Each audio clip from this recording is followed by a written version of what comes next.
You are listening to He Said, She Said, with L.A. Rob, and D the VIP. Oh, yeah. Welcome back to He Said, She Said with L.A. Rob and D the VIP. And today our very special guest is Mercedes Valle, who happens to be a writer on the Disney show Elena of Avalor. So we thank you for joining us for this special edition. How are you? I'm okay. I'm glad to be here. All coffeeed up. Oh, good. So, how did you get into writing? Well, I guess it's a little bit of a long story, but I guess the shorter version is I kind of always wanted to be a writer, but like it's secretly in the back of my head, but my parents and my family always tried to push me towards more professional things, doctor, lawyer. Mm-hmm. And so I ended up pursuing what I felt what I should do instead of what I wanted to do. And I ended up being a lawyer for a couple of years, and it made me miserable. Wow. And made me reevaluate my life, and that's when I realized I should pursue my dream. Because, life's too short, but so many people like for a lot of money. Because being a lawyer, you can make a lot of money, especially in New York. Right. But it wasn't worth it. So that's how I started my journey of becoming a writer, just hating the job that I had so much that it pushed me to take the big leap and going into writing. Wow. That is really interesting. When Deanna told me that you worked for Elena of Avalor, and that was new to me because I've been a fan of the Disney cartoons from back in the day. Like I remember, I love Chip 'n Dale's Rescue Rangers, Darkwing Duck, DuckTales, Tailspin, and it's interesting. Like now that Disney is branching off because Elena is the first Hispanic princess. Correct. So in the development of that, like, I was just wondering, how do you make it feel culturally authentic to the Latin American culture with that particular character? Well, I mean, they do.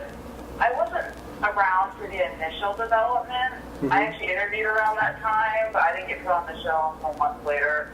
Oh, okay. But from what I understand, well, for sure, they have the head writer who's now co-VP, but before she was just the head writer, Sofia. They had her in because she's a very experienced TV writer, and she's Mexican.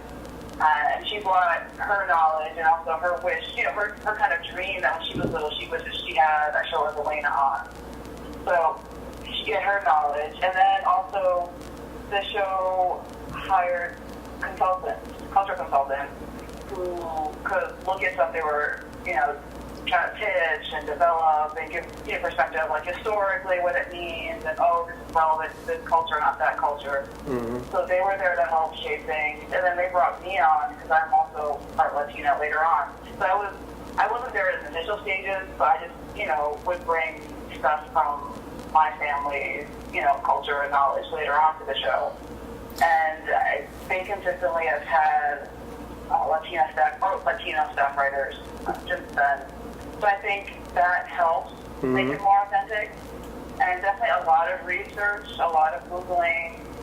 Like, there was an episode in the beginning, I think it's, I can't remember the new title, I remember the old title before I left the show, but it's about a rock monster. But it's actually based on actual legend. Mm-hmm. I forget from which country, but then they kind of tweaked it to make it appropriate for the episode. And even one of my episodes, Prince Too Charming, there's a creature called the Akali. It was based on a Mexican legend that kind of got tweaked a lot and made less scary for children in real life. Children would be terrified. Wow. It was based on. So, like, what's the process like? Do you guys, like, set up, is it a 5-act structure? Do you guys use, like, a whiteboard? And, like, what's the process of creating a show, like, just, out of nothing? How do you guys do that? Like an episode or like the whole? Yeah, like the episode. Like an episode. How did you come up with your most recent episode? Well, actually, for this show, every episode I've done, they were all based on pitches that I didn't make. Oh, wow, really? Whoa. Yeah, it's weird because, like, a side note is I've been doing some freelance lately, and the freelance I'm doing are all based on pitches I pitched and they like. So it's not like a weird thing. I was like, oh, for the freelance stuff, I'm writing stuff that I actually pitched and got accepted. But that's the way things go sometimes.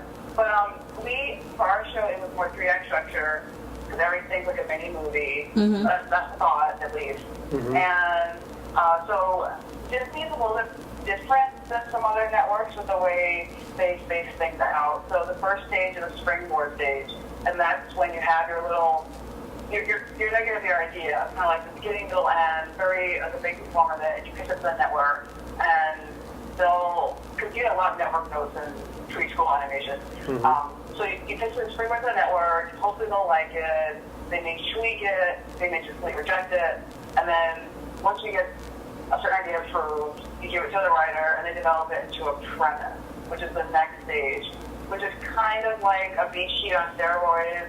It's like the page count depends on the show, because some shows I know want more information, some want less information, but it's kind of like an overall thing of the story. It's not divided in 3-act structure just yet for the premise. It's just like, a couple pages describing how you want the story to go. Once again, network notes. Then the next stage is outline, and that's where at least for Elena, you put it into 3 acts from the outline. And our showrunner, and the way this show was, they wanted so much information. So pretty much almost everything is planned out at outline. And then you send that to them again, and they'll give you the new notes. And for me, I was lucky enough where I just sent it back once, did the notes, and that was fine. Mm-hmm. But some people would keep on going back and forth with the network for outline, just for, things were working out.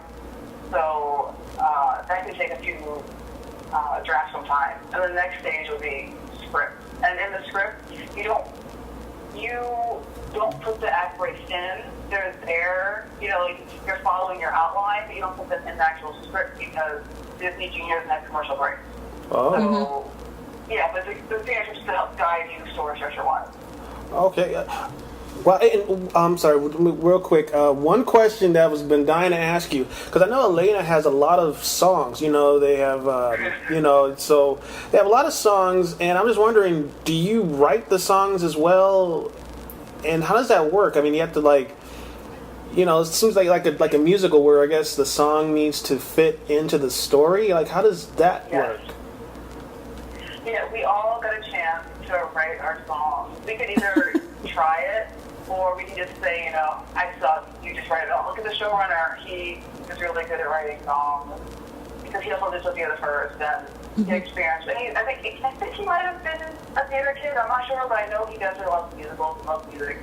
So he would definitely have his hands in all the songs. And there's a composer, John Kavanaugh, I believe. And no matter what we did to it, between the writer and the showrunner, he would, take it and then he would make it better and set the music. But for the process, it was really kind of funny because I really had no songwriting training. It was just, we had a little session on points for songwriting, and it had to be plot relevant, as you mentioned. It wasn't just like a song just for fun. It had to move the story forward. Right. Okay. So some shows will just pull in a song. This is a fun idea, but no, we actually wanted, if you pull the song out, the episode won't make sense, or that part won't make sense. So we wanted to make sure it was keep the episode. And there are different kinds of songs you can do, but I think I forget at what stage. I think at premise stage, maybe you can figure out what the song is, but it may shift because maybe you see an outline. Oh, maybe the song would be better over here as opposed to what we thought it would be. But when you flesh the story out more, it's like, oh, okay. Wow. But I was definitely I co-wrote because I am not that good. I can't write the whole thing by myself and not be corrected. But I wrote 3 out of 4 for my last episode. Oh, that's really good. It went final. Mm-hmm. So because you write the song when the script is on final. So it hadn't gone final. Let me just air it on Friday that episode. So that song was not me at all. I had no input in that song. But it was fun. It was definitely challenging. And this is another question. We would get reference songs just to get an idea what kind of mood. We wouldn't copy the song beat for beat, but just to get your head in the right frame of mind. And so I want to maybe have it sound like this a little bit, and then it'll get tweaked later on. Wow. So in the reference song, do you actually have music, and so that helps you write it, or is it so that you know like what kind of tone the music should be, or are you just getting notes that say we want a happy song about X, Y, and Z? Well, I think it would just get like the rhythm of the song, like you're like the cadence of the lyrics, and if I mean, we're not taking the whole song because that's like plagiarism. But I mean, just Right. to get some of it, like maybe for the chorus, I'll listen to one song. I like that way that goes, and try to fix it, tweak it a little bit, or tweak it a lot of it. And then for the bridge, I'll listen to something else as reference for that, just to make sure magic. And then John, he'll do his magic and make it wonderful. But like it's just you have to have like some people don't need the reference, like they have that in their head already. Like they're natural songwriters. But unfortunately, I am not one of them. So Wow. I did some help just to get some kind of like cadence to model in my head when I was trying to think of lyrics and stuff like that. Wow. So now I have to ask you. I've been thinking about like we live in Hollywood, and it's teeming with a lot of aspiring writers who want to get into the business and do what you're doing. Like, what does a person start? Obviously you have to be honing your craft all the time. You have to keep writing, but how do you break in? Do you get an agent? Do you send your script to Disney? How do you get noticed? Yeah, that is the question of all questions. It's really hard, and there's no one story, obviously, but I think for me, what definitely helped was applying to diversity programs, and I actually did one in 2010. It was the National Hispanic Media Coalition Television Writers Program, and it's co-sponsored by ABC and NBC, and I was still in New York, and they flew us out here, also sponsored by Southwest. They flew us out here, they put us up in a kind of stay for like 6 weeks, and it was great because it was a mock writer's room, and we wrote spec scripts, and I got some traction with ABC, but then I couldn't move out here right away after the program ended, just for various reasons. And by the time I came out here, like a year and a half later, I lost so much traction. It was like starting over again. Wow. But the good thing was I ended up being in a writers group with other alumni from the NHMC program, and that's how I actually got on Elena, because one of them was a more experienced writer, and she became the head writer on Elena, and she liked my notes and liked my script, from the group, and so she recommended me when she got on the show, and luckily the showrunner liked my samples as well, and I guess I did well in the interview, so that's how I got myself in the door. But I think it just helped, getting into that program, because it didn't help me right away, but just down there, I wouldn't have met those people, I wouldn't have been in that writing group if I hadn't done it. And also just networking, and being in a writer's group, I think people need to know how to give notes and take notes, and I think that was something I learned. And also being a lawyer helps, because people critique you all the time, and you can't get defensive about it. Right. And I think that's a big thing about being on a TV show in general. Like, I think there are a lot of writers out here who are trying to make it, and they're so precious with their work that, you say anything, like even like, oh, there's a typo, and they lash out at you. Wow. I think it's just, Wow. if those fine writers out there listening, please learn how to take notes. Just even if you don't agree, write it down. Okay, don't argue. And also learn how to give notes constructively. Like, don't just say, oh, this is terrible. Just, think of something, a constructive way of criticizing it, and also a solution. Like, oh, I don't think your accent is very strong. Maybe you should end on, and then give an example. It doesn't have to be a perfect example, but just, just try to help them out, try to steer them in the right direction. So how do you pick a writer's group? Because there's so many out here. How do you make sure that you're picking one that will be productive and help you improve your writing, but also you're making the right connections while you're within the group? Yeah, That's really tough because it's sometimes hard to get to go those boxes off. I definitely got lucky. I think some people definitely, it will help them more if they go to a writer's group where people are similar in their genre at least. Because if you have, because some people can be dynamic with their notes, but then on the other hand, if you're a comedy person and you're stuck in a room with all, or a writer's group with all drama people, they may not give you the best notes, because they may not understand the comedic timing, or they may not be watching all of the sitcoms that, you're doing spec scripts for. So I think definitely try to get a group that has people aware of your genre and hopefully writing similar things as well. For connections, oh dear. That's tough. I can't think off the top of my head. I know I've heard of some groups that are run by, I guess. Yeah, I know there's. Oh, I'm sorry, I didn't mean to interrupt you. I thought you were going to say, because I know Warner Brothers has a Warner Brothers workshop, and they have that. There's the Disney ABC Fellowship, and I think there's the CBS one. Oh yeah, the Diversity Fellowship. Yeah. Yeah. Yeah, those are helpful. Helpful. Those are great. They're more than helpful. Right. They're very hard to get into. Everyone should apply though, and I think apply more than once because a lot of my friends who got into them got on second, third, fourth try. It doesn't mean you will get in the second, third, fourth try, but you can't don't just give them if you don't get in the first try. And let's see, but those definitely is super duper helpful. I think the most prestigious would be the Disney ABC one because you get your salary for a year. So no matter what, like even if you don't get staffed on the show, you get a salary for a year. It's awesome. Wow. And like the minute your name is Variety, when they announce the people who got into the program, you get called, agent manager. So he's had one before, you're set. But I think they're all good in different ways. That one is just the one, I believe, the only one that keeps you money during the program. Everyone else will mentor you and try their hardest to get you on the show. But that one, regardless, you're getting money. Wow. But definitely, I think people don't realize that women, just women in general, count as diversity in Hollywood. So, right. Women apply, which is sad that just being a woman, no matter what your race is, you're still, considered diverse. Yeah. Wow. So I wanted to ask you, like, in your what type of writing samples do you need for these programs? I mean, do you need to write a spec script for a show that's on the air, and do you need to write like something you made up? Like, how does that work?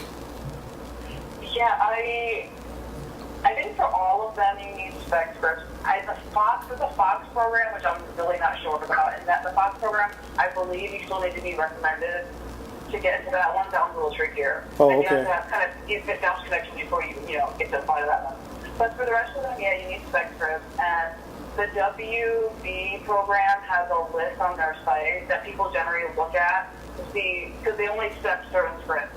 So people usually will look to that list and do spec off of that list because, most likely everyone else will accept those specs because no one else really has that list. And you want to hit all the programs. So just, do what it would be like, and then you'll be good with everyone else.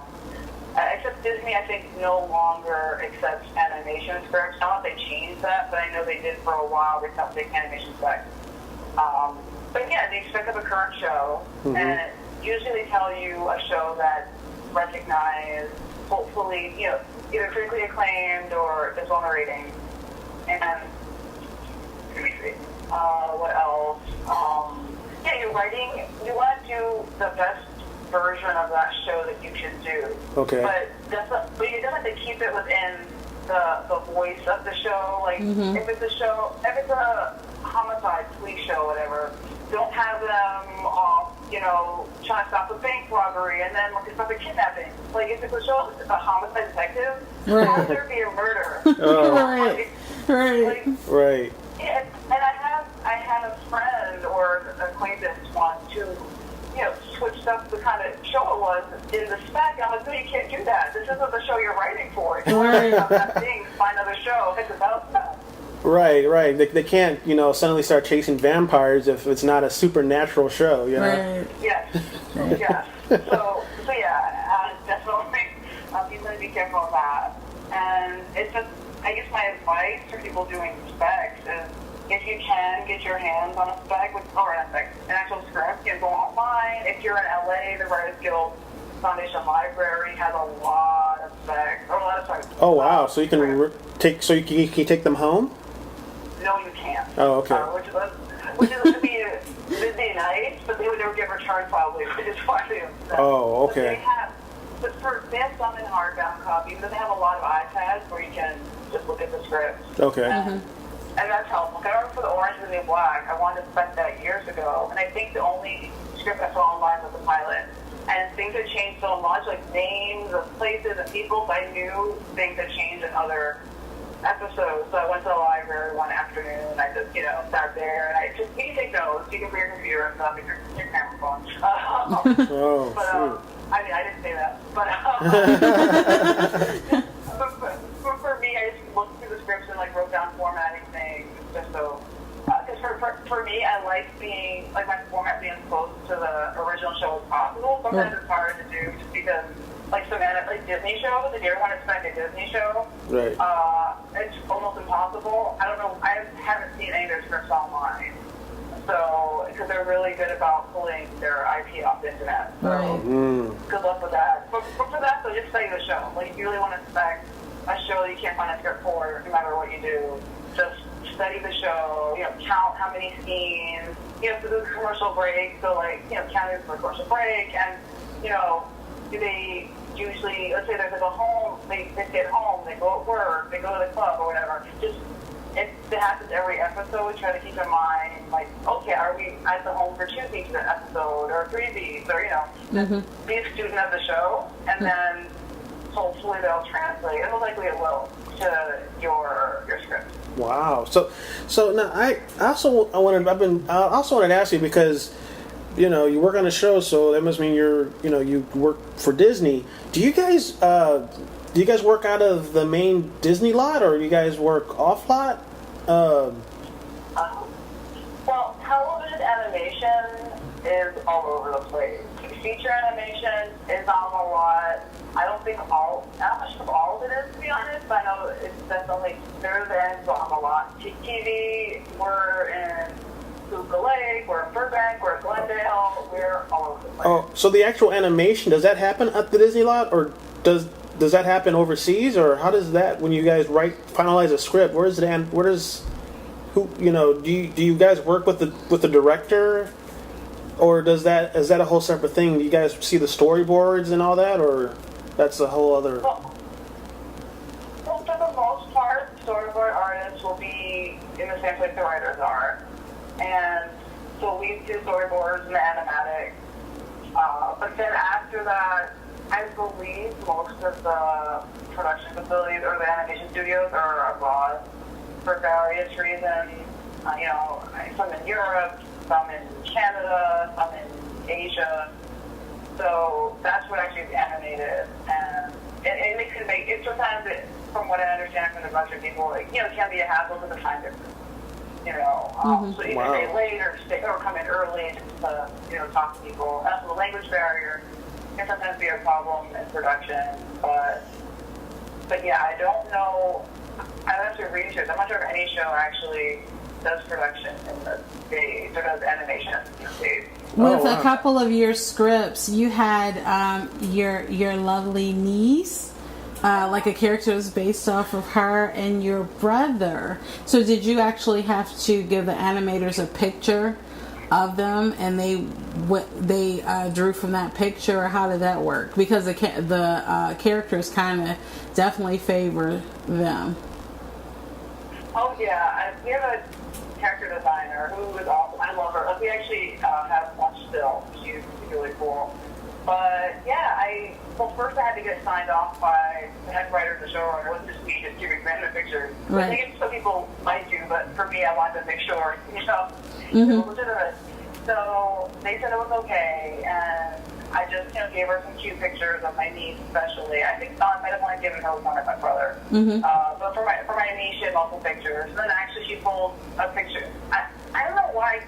I picture of me somehow got on that page too. But whatever. When I was a kid. But yeah, she, had it. There's a printout of the initial character design of my niece, and the reference pictures are all on the side. And there's like my niece, one of me, and then because I guess she's more based on, I think her outfit is more based on a Dominican schoolgirl outfit. I think I may be getting that wrong, but I think it's Dominican. So there's a picture of some, Dominican schoolgirl just mimic the outfit she's wearing. Oh, okay. Nice. I wanted to ask you because you like the character Elena. She Elena Castillo Flores. That's her name? Yes. Now she's really tough. I noticed. She does a lot of fighting. And I heard. You hold a black belt. Is there a similarity between you and Elena? Is like how did that cross over to the character? I always think this is just by osmosis. No, I always think because I know you, so I always think that Elena is a lot like you. I don't know if you see the comparison because I always because she's tough. But she's, really sweet and she loves her family. And I always think I wonder, I know now that they didn't know you when they created the character, but I'm like, she's really kicks butt. Like and I noticed that. So how like after Frozen, the Disney princesses, they're not like Sleeping Beauty where they're waiting to be rescued by the prince. They're really, kind of saving themselves now. So, yes. Is that a new thing now with Disney? Or is that where it's going? So I guess it's a two-part question. Yeah. Do you see the similarity between Elena and yourself? And are you guys purposely making the characters responsible for which is really cool. I like that. Well, I'm actually quite flattered. I see a similarity to Elena myself, maybe because of the dress. I don't wear dresses, but yeah, I think she was definitely deliberate in that she's not the damsel. That's definitely a choice. It was a happy accident. And I think it's a good one because I do wish I had, a character like Elena when I was growing up. Because, we have them every now and then. And lucky for me, my family never said, oh, you can't do something because you're a girl. That never was something that never crossed my mind. But yeah, she is badass. And she is tough. And I do admire Elena because she's also, she also has the heart. It's not just, I think sometimes when people portray tough women or tough girls, it's like just all aggression, all I must, don't think things out. I just go with force. But I think Elena has a nice balance. And do I have a balance? I don't know. But I just think it's a compliment to say that you see some of her in me and vice versa. But yeah, I definitely one of the other writers who was there in initial stages, she's, I say feminist. Some people treat it as a bad word when it really means just equality for both genders, but she's definitely a feminist, and she just, wanted to see, because she's a daughter too. I don't have a daughter. She's a daughter. So, well, your niece is technically. Yeah, and for my niece, and my niece, but she wanted a good role model for her daughter and other little girls like her, and just for her as a, just seeing herself as a little girl. So I think she definitely probably has influence on some of Elena's badassness. Nice. So, yeah. That's cool. Yeah, I think you guys are doing a terrific job. Yeah, I think you guys are doing a great job. I wanted to ask you again about, you said networking is a really major thing. I when I came to LA, I would attend, filmmaker network events where you show up and you get a business card and you have them come check you out, or maybe you might collab, and more often than not, it's kind of like what can you do for me kind of thing. But how do you feel about networking? You're like, I know you want to because the thing is, I find it's a mixed bag of people who are doing stuff as well as people who are at the beginning of their career, and then people who kind of don't know what they want to do. How do you weed through that? The BS and get to the people who... Because it's a mixed bag. But it's essential, though. You know, it's like, you know, you never... Because this business attracts so many different types of people for whatever reasons. And some people might not be ready, you know?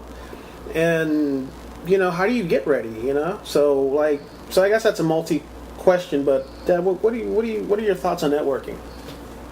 Well, networking, because it's just funny that you mentioned some of your points, just because I know people who are so good at networking. They're on all the time. They're going to follow up. I'll send you this, blah, blah, blah.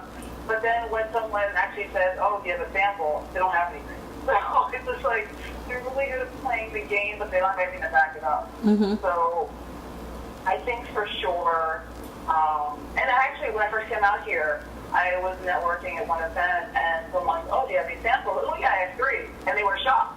Because they're like, oh my gosh, I've met so many writers who come out here who don't have writing, but they want to be a writer.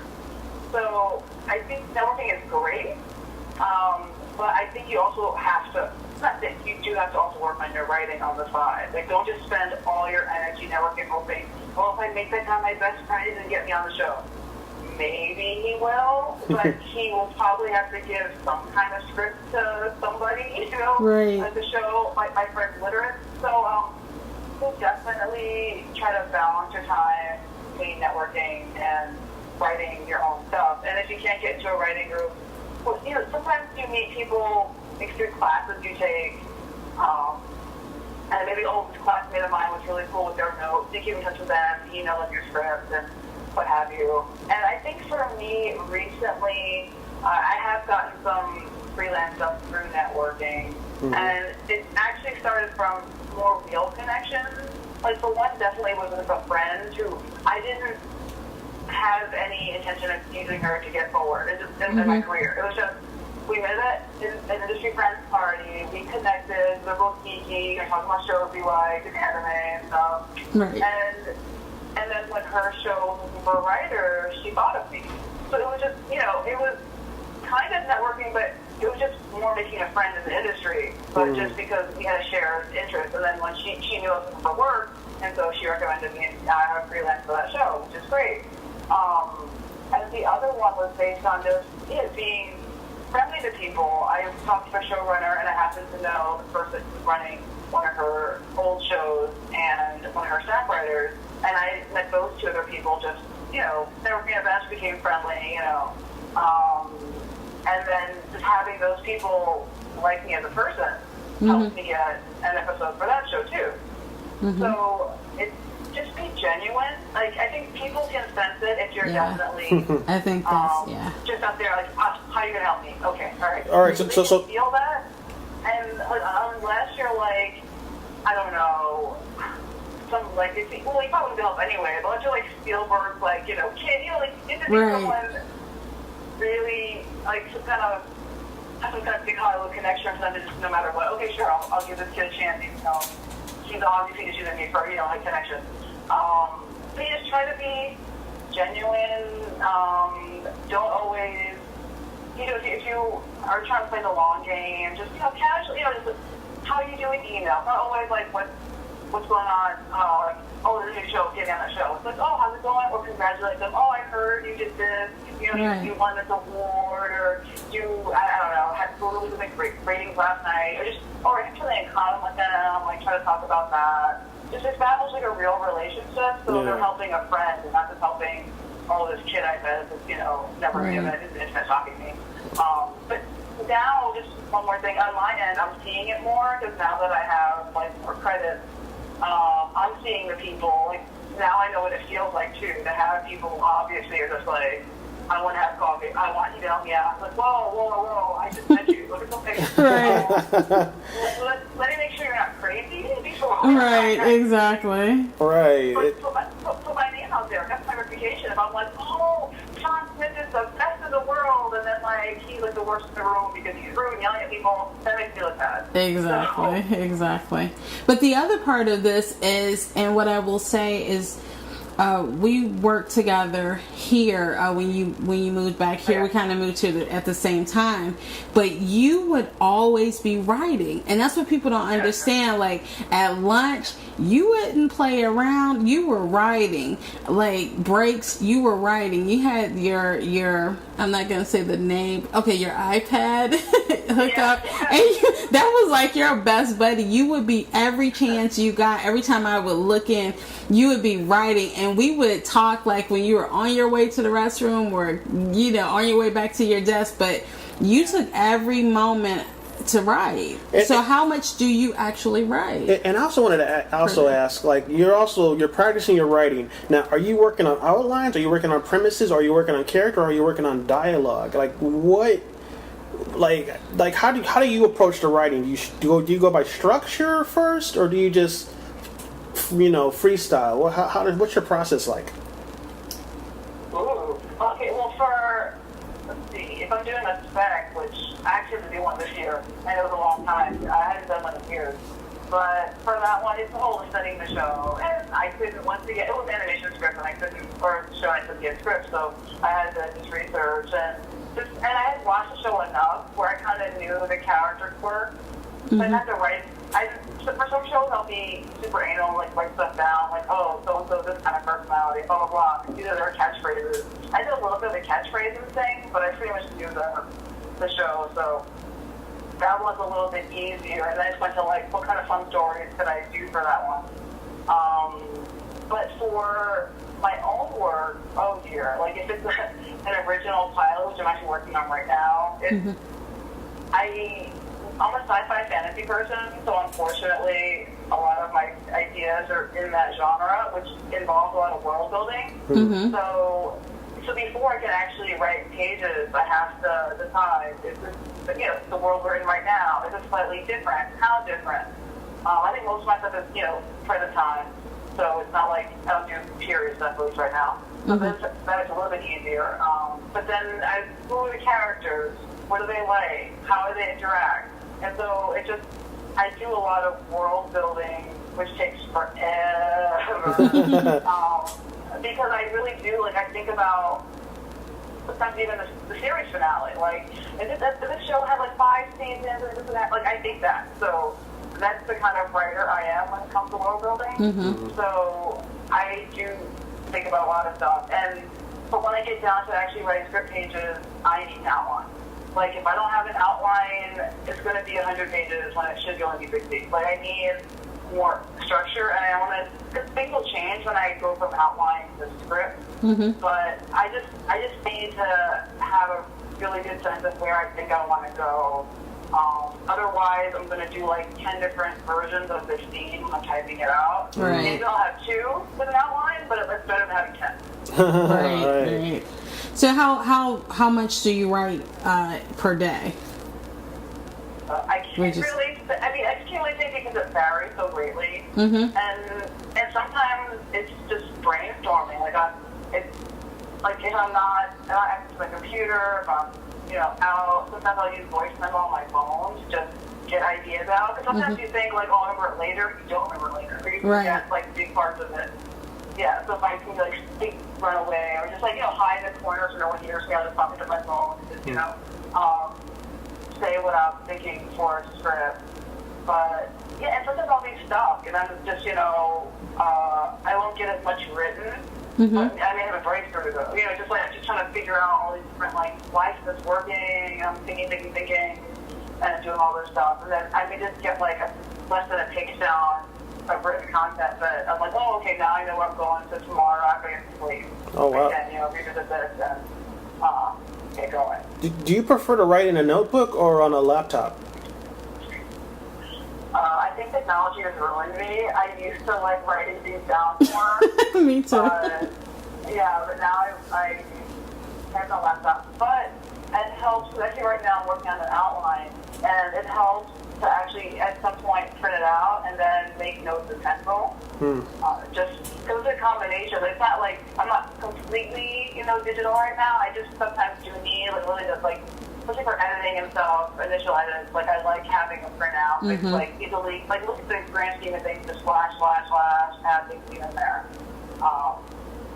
I'm surprised at how much I actually type my computer nowadays. Wow. Yeah, it's something about the clicking of the keys that helps me. I don't know what that is when I'm writing. It's a rhythm that you have. Okay, so I'm going to take you back a little bit because we talked about how you were this attorney who was making great money and successful but hated your job. And then what was that one moment that you decided, I'm actually going to write?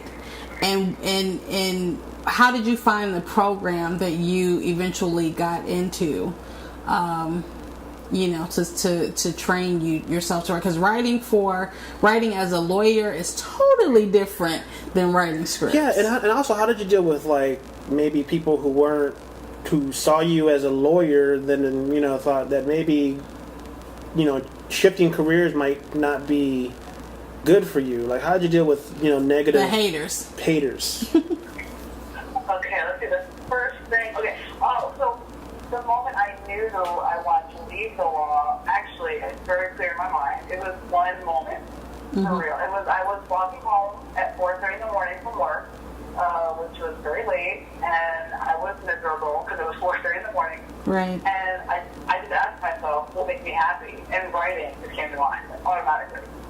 So that was when I knew, and I also knew from years of athletics and martial arts that some people want to do something really badly, but they don't have the skills to do it. Like, they can train really hard, but they're not going to be national champions. Like, no matter how hard they train, because they don't have it in them. So before I got into the NHMC program, I actually did a summer dramatic writing program at NYU, just because I wanted to see, do I like it? Do I have potential? And it was really hard, but luckily I did like it. And when my professor told me I was going to do this, and I was like, oh, ego boost. So that was great. And that got me on my journey. And I found out about the NHMC program through a college alumna who also was a lawyer, and she's actually now a very successful writer. But I think she had just gotten out of the Disney PhD program, or was she? But it was around that time, so we got put in contact. We were mutual friends. Because she talked to so-and-so, because she was, a former lawyer too. And she was telling me about programs to apply to, and she had heard about the NGP program. That's why I applied to it. So pretty much all because of her. I think I applied twice, so I only got it the second time. And the first thing I sent them wasn't as good as the second one. So yeah, totally, I understand that. And as for the haters, it's actually funny because after I quit being a lawyer, I had a really good friend of mine tell me, she's like, I don't know why you became a lawyer. I don't know to law school. I'm like, why are you telling me now? Like, personality-wise, like, people who know me are like, yeah, I never really saw you as a lawyer. I'm like, thanks, guys. I appreciate you telling me, like, years later. And, like, I don't know how many hundreds of dollars debt, but, right. I think the biggest person who was kind of against at the time was my mom, but she was just thinking of financial reasons. But she knew I didn't like being a lawyer. It was that. It was just like, she was right, because right after I quit, the economy tanked. So it was hard getting part-time work for a while. Right. So, but I think she was the one, and she also wants her kids to be happy, but she was just like, financial stability is a good thing too. So. Right. Because it's like you moved across country. This isn't like you moved 300, 500 miles away. You literally moved a 5-hour flight away to La La Land with, never to be a lawyer again, and said, I'm going to do something I've never done. Yeah. And you did it all on your 24th, 25th, wink, wink, wink birthday. Because this town is really about, once you get 21, you're old. So, so that's a hell of a thing to say, I'm going to go out there, drop this career that is financially secure, and just take a leap. I had no choice. I felt that I was just so low and so sad and so depressed about my life as a lawyer, and I had to do something to get out of it. It wasn't worth it. It just made me realize, like, what's the point of this? You know, I mean, what's the point of just making a lot of money if you hate everything else in your life? Like, just being, like, I'd rather be broke and get to create things and write than make a lot of money and be miserable. So I think, yeah, it's tough. And I think it was easier for me, to be honest, because I was, single, I had no dependents. I had some friends with symbols and handcuffs. Like, they want to leave the law so badly, but, I have a mortgage. I have 2 kids. They're in private school. It's like, when are they going to leave? So I was lucky. And I had family with my dad. I was living with him at the time. And, it was good to have that, support of family. So I wasn't getting out on the street because New York rent's crazy. Right. Wow. Just like here. It's Yeah. getting crazy. yeah. So in hindsight, so you believed in yourself and you took a risk and it paid off, pretty much. That's a really amazing story that is definitely inspiring. So what are some of the other shows that because you said that you've been freelancing? What are some of the other shows that you've written for? Well, one of them I can't say because it hasn't aired yet. Yeah. The show hasn't come out yet. But the other one is Adorable Puppy Hotels. I'm in the middle of that one right now. I haven't gotten the script yet at all. We're just still about to break story next month. But it's an adorable show on Disney Junior. It's just pups going on adventures. And they're really cute. Oh. Especially, if people like dogs, they'll probably like this show. Yeah. They're adorable. And it's just fun. Because it's different styles, too. It's totally different. It's 11 minutes, so it's a shorter format than Elena, which is 22 minutes. And it's more comedic. And the other one I did, too, was more comedic, because 11 minutes. Which 11 minutes tends to skew more comedy. Because it's really hard to do drama in 11 minutes, to be honest. So. Right. So, what other projects, if you had your choice of something to work, of a project to work on, is there any particular thing that you would love to get on? Oh my gosh, right now, there's a show Killjoys, which airs on Sci-Fi, and I love it so much. But the problem is it's a Canadian show, so I would have to be Canadian to ever be in the writing staff. And the way they're writing it right now, I think they're ending it soon. They'll do it this season or next season, which is breaking my heart. But it's a fantastic sci-fi show because it's not animation, but it's like my dream because I love that it's sci-fi, but also there's action, there's humor, and the cast is diverse in different kinds of ways. So I love it so much. The main character, she's a badass woman, and it just makes me happy for all sorts of reasons. I love the Ashmore twins on there, and Aaron. Yes. Okay, sorry. Love it so much. Wow. So do you want to stick within the animation genre, or do you want to branch out and possibly do movies and do the other? Yeah, What is it, animation? Yeah, what movies. do you call it? Real life? I don't know what you call it. Live action. Yeah, live action. I would love to be in live action. Actually, that was what I thought I was going to go into first because, being the former lawyer, all my specs are procedural shows, like Mentalist, The Good Wife. Yeah, so that's what I would. And also, marking myself as a lawyer, which makes more sense. But then I happened to fall into animation just because of my connection. I think ideally, I would love to be able to move back and forth, maybe stay primarily in live action, but do animation sometimes, and then a feature. Hey, that'd be great. Everyone's allowed to do a feature. But definitely, I like TV better, just because I like stories that keep on going on. I love following characters and seeing how they develop over seasons and years, and growing with them, expanding worlds even.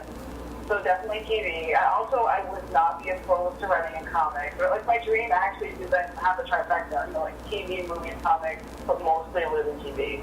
Nice. So we'll see what happens with that. Now, are you as a writer? Are you in the Writers Guild? Are you guys compensated more for television than film? Because I heard there was a difference. Is that true? The question of all questions. No, but actually, because this question, it's interesting because people don't know that animation by default falls into the animation guild, Oh, which does not pay you, or doesn't guarantee as high a pay. Like, you definitely, as a writer, you want to be in a Writers Guild show because of the Writers Guild minimum. Animation Guild doesn't really have minimums.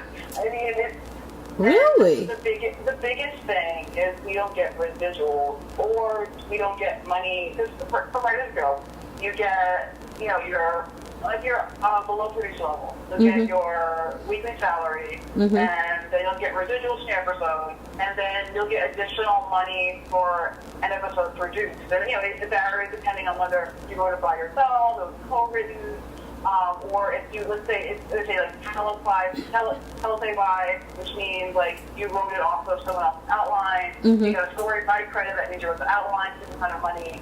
So enough to get money for characters you create and that are reused later on. So I mean, there are all different kinds of ways to get money on Writers Guild shows. But Animation Guild, you just get a paycheck every week, and that's it. And wow. there's a big difference in money. Like, it's ridiculous, actually. And but some shows, animated shows, are in the Writers Guild. Like, The Simpsons, Family Guy, American Dad, Archer, Bob's Burgers. But I know for a fact The Simpsons, because the default thing didn't start off in the Animation Guild, they had to, fight to get into it. The other shows, they're in it now. I don't know if they were always in it. But, for animation writers out there who are trying to sell stuff, ask for Writers Guild. Because if not, you're going to get screwed out a lot of money. But yeah, it's a big pay differential between Animation Guild and Writers Guild. But they do, if you're an animation writer, you can get into the Animated Writers Caucus, or Animation Writers Caucus, which is part of the Writers Guild, and you get some of the benefits, and get to go to some of the events and stuff. You just don't get the monetary perks, Wow. And as a writer who's on staff, do you have to? Is it a yearly thing where you're reevaluated each year, and it's not guaranteed that you'll be writing for the next season, or how does that work? Or are you contractually obligated for so many years, and then after that you go in and renegotiate? I only know about how Disney did it, and they'll have, I think it's like a 3 or 4 year contract or something. You have the option for them to renew it. They will evaluate at the end of each season whether or not they'll bring you back. I mean, you can, if something comes up, you can leave. I think I can't. I had to look at the contract again. But it happens. People do leave for the contract is up. Okay. So it happens all the time, but I can't. I have to look at it. It's been a while, but they do have an option to renew, and I think it's 3 or 4 years for Disney. Okay. Wow. Well, we are, you've been very generous with your time. Especially on a Sunday when it's Game of Thrones night. Yeah. I can't wait to see how that wraps up. Speaking of terrific shows. Now, are you on social media? Would you like people who listen to this show to follow you? Are you on Instagram or anything like that? I am on Instagram. I'm not the best person on Instagram, but it's my name, Mercedes, M-D as in Victor, A-L-L-E. And that's the same handle also for Twitter. So you can find, but don't look at me Game of Thrones night because you will be spoiled. So on Twitter at least, don't look then. But otherwise, it's basically my Twitter account. All right.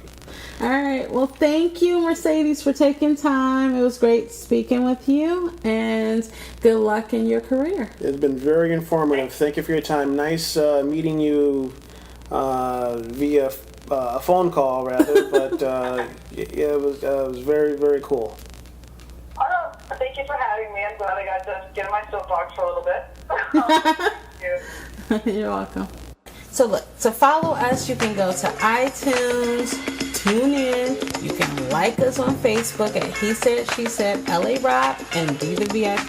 There's a lot of He Said, She Said out there. So make sure it says LA Rob and Be the VIP. Also, you can follow us on Twitter at LA Rob and do the VIP. And if you want to follow LA Rob's shit, his stuff, you can go to Mel Hondo, MALEHONDO at YouTube. Did I say everything? You did? See? Well, no, wait, you missed one. What? Lord Tyree, LORDTYRE. That one is one of my older. And I'm not calling him Lord anything. So that's probably why I messed up. At least not on my phone. Yeah. Alrighty. Or off my either.